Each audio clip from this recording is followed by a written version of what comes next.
क्यों 99% मनुष्य ध्यान साधना में सफल नहीं हो पाते? क्या ध्यान साधना खतरनाक है या सरल?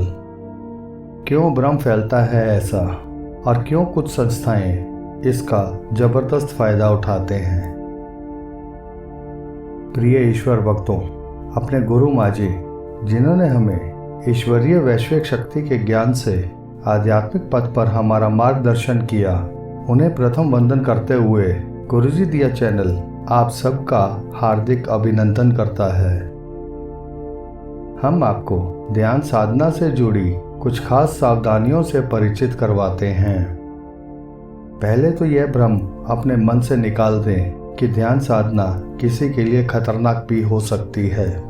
यह एक ईश्वरीय भक्ति साधना है जो ब्रह्मांड की सभी दैवीय शक्तियों से जुड़ी है और ईश्वर अपने भक्तों से बहुत प्यार करते हैं। आप जानते हैं, इसमें रिस्क कोई नहीं होता, एक रत्ती भर भी नहीं। लेकिन भक्तों को ज्ञान दिए बिना इसलिए ध्यान साधना के लिए प्रेरित कर दिया जाता है कि चलो कुछ नया फील होगा तो इसी बहाने मिलने तो आएंगे।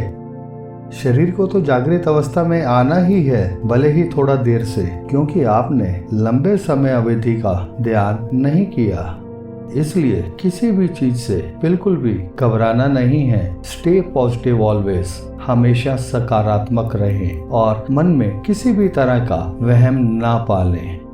जब डाकू रत्नाकर को नारद मुनि जी ने राम शब्द का नामदान दिया तो अज्ञान अभाव से वह इसे मरा समझ बैठे, लेकिन सच्चे मन से मरा मरा ही लगातार जपते हुए उनके मुंह से राम ध्वनि निकली। यह देखिए, मराम राम राम मराम मराम मराम। तो जो यह राम की ध्वनि निकली तो स्वयं प्रभु श्री राम ने अवतरित होकर उन्हें दिव्य ज्ञान प्रदान किया। अबोधता से जीने वाले यही डाकू रत्नाकर आत्मज्ञान प्राप्त करने के बाद महर्षि वाल्मीकि बन गए और इन्होंने वाल्मीकि रामायण की रचना की। ऐसे ही अपना राजपाट छोड़कर सिद्धार्थ जी ने सच्चे मन से माँ तारा का ध्यान किया। ईश्वरीय शक्तियाँ और ज्ञान प्राप्त कर गौतम बुद्ध के नाम से प्रसिद्ध हुए। गुरु नानक देव जी ग्रस्त में होते हुए भी तीर्थ यात्रा पर गए तो ध्यान साधना से ज्ञान प्राप्त हुआ और सिख धर्म के पहले गुरु के रूप में सबको ज्ञान आशीर्वाद रूप में प्रदान किया। एक मार्ग है ईश्वरीय शक्ति से जुड़ने का। आप सत्संग सुने, भजन सुने और उस प्रभु के रंग में खो जाएं। पर इसमें आपको ज्ञान बोध होने में काफी समय लगता है, कई बार पूरी जिंदगी भी लग जाती है, कई जन्म भी। दूसरा मार्ग है ईश्वरीय शक्ति से जुड़ने का कि आप जप करें, प्रभु का ध्यान करें, हाथ में माला लेकर मंत्रों का उच्चारण करें और उस प्रभु के रंग में खो जाएं। पर इसमें ज्ञान बोध होने में सत्संग और भजन के मुकाबले थोड़ा कम समय लगता है। तीसरा मार्ग है ईश्वरीय शक्तियों से जुड़ने का। आप तप करें, तपस्या करें, सांसारिक गतिविधियों से दूर वन या पर्वत पर किसी शांत स्थान पर अपनी आंखों को बंद कर शरीर को स्थिर अवस्था में रखकर लंबे समय तक मंत्रों का उच्चारण करें और उस प्रभु के रंग में खो जाएं। यह रास्ता थोड़ा कठिन है और बिना सही ज्ञान, शिक्षा और गुरु के संभव नहीं। इसका कारण है हमारे शरीर लंबे समय तक स्थिर अवस्था में जाने से अल्फा लेवल स्थिति में पहुंच जाता है। बारिश, तूफान, हवा, गर्मी, सर्दी का कोई असर महसूस नहीं होता। यह एक कठोर तपस्या है। यह एक ऐसी स्थिति है जहां शरीर का भी कोई महत्व नहीं रहता। जीरो लेवल या माइक्रो लेवल, जिसे हम शून्य अवस्था और समाधि अवस्था भी कहते हैं। ऐसे में बिना गुरु या बिना उत्तम ज्ञान के शरीर को दोबारा नॉर्मल अवस्था में लाना कठिन हो जाता है। इसमें ज्ञान बहुत जल्दी होता है। जप और तप से स्वयं को इतना प्रबल किया जाता है कि अपने शरीर को वापस जागृत अवस्था में लाने में सक्षम रहें। उसके बाद ही तप मार्ग अपनाया जाता है। कई साधु तो समाधि अवस्था में ही लीन और विलीन हो जाते हैं। इस रास्ते को केवल ऋषि मुनि और साधु संत ही अपनाते हैं और मोक्ष को प्राप्त करते हैं। अब आप कहेंगे, ध्यान साधना क्या है और बताए गए तीनों मार्ग में से किसी में क्यों नहीं आई? ईश्वर प्रिय भक्तों, ध्यान साधना जप और तप दोनों के मिश्रण से उत्पन्न हुई एक विधि है, जिसमें जप भी है और तप भी है। इसे हम आध्यात्मिक साइंस भी कहते हैं।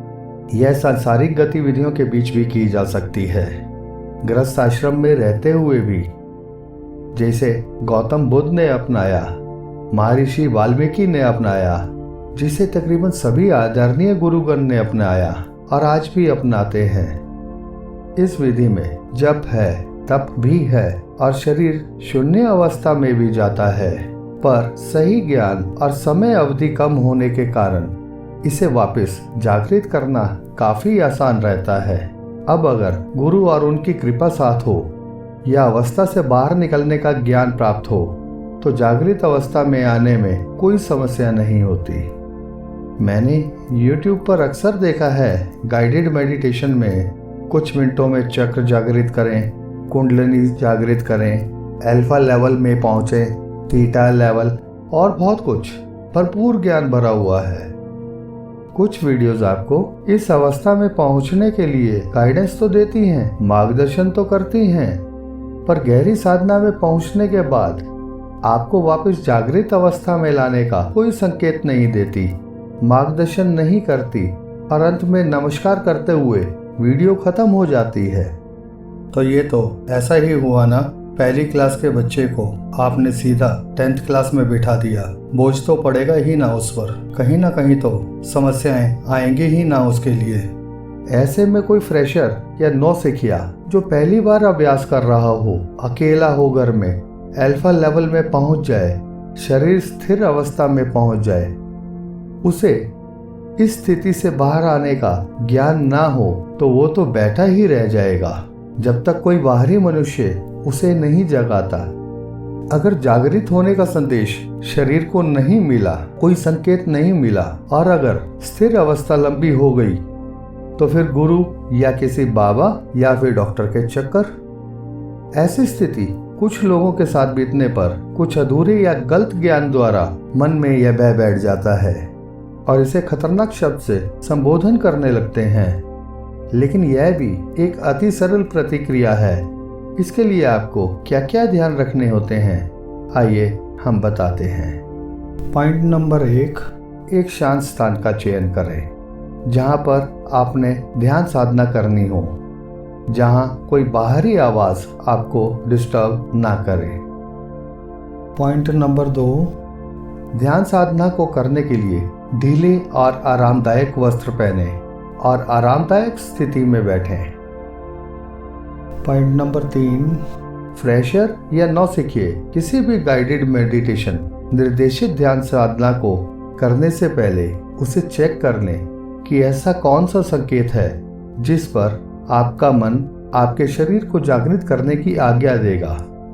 अन्यथा किसी अपने को बताकर साधना करें जिससे अगर आप स्थिर अवस्था में हैं तो साधना पूर्ण होने पर वह आपको जगा दे। स्टार्टिंग में आपके लिए एक मेंटर या ऐसे मनुष्य, चाहे एक बच्चा ही क्यों ना हो, जरूरी है जो ध्यान संपूर्ण होने पर आपको उठने के लिए कह भर सके। पॉइंट नंबर 4, सबसे पहले छोटी समय अवधि की ध्यान साधना करें। अभ्यास होने पर अगले स्टेप पर जाएं। पॉइंट नंबर 5, अभ्यास का एक सीक्वेंस बनाएं, अनुक्रम बनाएं। एक लेवल का अभ्यास होने पर ही दूसरे लेवल पर जाएं, स्टेप बाय स्टेप। पहले 5 मिनट वाला अभ्यास, निपुण होने पर 10 मिनट और फिर 10 मिनट वाले में निपुण होने पर 15 मिनट, ऐसे ही आगे 20 मिनट और ऐसे ही आगे। हम आपके समक्ष इसी प्रकार ध्यान साधना के लेवल लाते रहेंगे, स्टेप बाय स्टेप। तरीका इतना सरल होगा, सिर्फ 2 या 3 अभ्यास से ही आप निपुण होते चले जाएंगे। पॉइंट नंबर 6, शुरुआत केवल कंसंट्रेशन से करनी है। प्रकाश पर कंसंट्रेशन, बिंदु पर ध्यान केंद्रित करते हुए।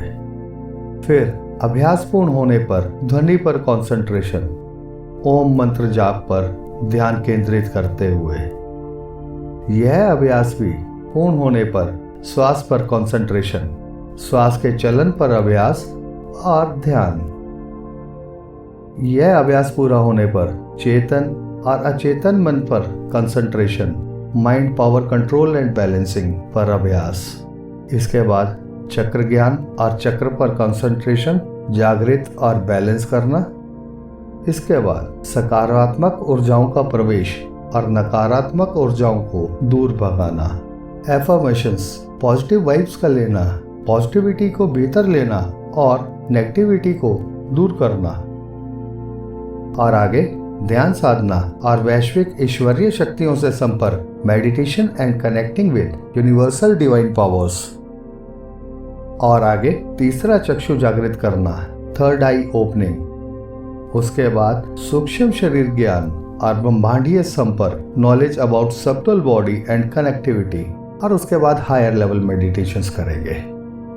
7वां पॉइंट है कॉन्टिन्यूटी, निरंतर बनाए रखें। एक नियम बनाएं, एक समय निर्धारित करें, दिन में 1 बार या 2 बार, जब आप बिल्कुल शांति से बैठे हों, आसपास की कोई आवाज आपको डिस्टर्ब या परेशान ना करे। हो सके तो 1 बार का समय ब्रह्म मुहूर्त का चुनें, सुबह 4 से 5:30 के बीच। बहुत जल्दी ही अनुभव से आप अपने ज्ञान को तरोताजा और ईश्वर की असीम कृपा का आनंद लेने लगेंगे। पॉइंट नंबर 8, वाइब्रेशन या किसी भी फीलिंग्स का आपने भरपूर आनंद उठाना है। क्विट नहीं करना है, साधना को रोकना नहीं है। अगर कोई समस्या महसूस होती है तो आप हमसे मैसेजिंग द्वारा संपर्क स्थापित कर सकते हैं। हम आपको बेहतरीन सलाह देंगे और मदद करेंगे। पॉइंट नंबर 9, ध्यान साधना की समय अवधि सामान्य तौर पर जितनी आपकी उम्र है उतने मिनट तक होनी चाहिए, परंतु शुरुआत छोटे लेवल से करिए और धीरे धीरे निपुण होने पर अगले लेवल तक जाएं। पॉइंट नंबर 10, गौतम बुद्ध जी की शिक्षा अनुसार पहले अपने शरीर को आरामदायक स्थिति में लाना है। शरीर आरामदायक स्थिति में होगा तो वह मन को भी शांत रखेगा, और मन शांत होगा तो एकाग्रता भी बढ़ेगी, और एकाग्रता बढ़ेगी तो ध्यान साधना अति उत्तम और फलदायक होगी। ईश्वरीय वैश्विक शक्तियाँ स्वयं आपको आनंदमय करेंगे।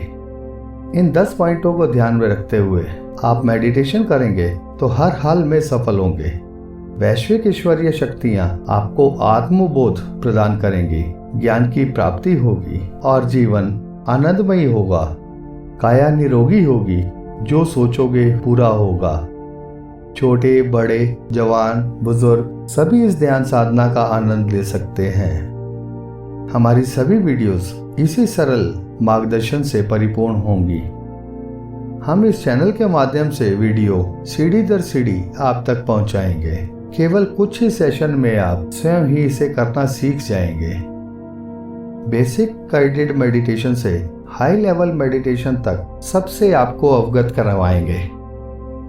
आप स्वयं अपना जीवन बदल सकते हैं। यह इतना आसान रहेगा जैसा आप जीवन में रोजमर्रा के नॉर्मल कार्य करते हैं। अगर आपको वीडियो और हमारा ध्यान से परिचय करवाने का तरीका अच्छा लगा हो तो लाइक, सब्सक्राइब, शेयर करना और बेल आइकन दबाना ना भूलें। इसी के साथ ही हम आपसे आज्ञा लेते हैं। आप, आपका परिवार, आपके मित्रगण सभी सुखी, समृद्ध और संपन्न रहें। गुरु, माता पिता, ईश्वर सबका आशीर्वाद आप पर सदा बना रहे। ओम।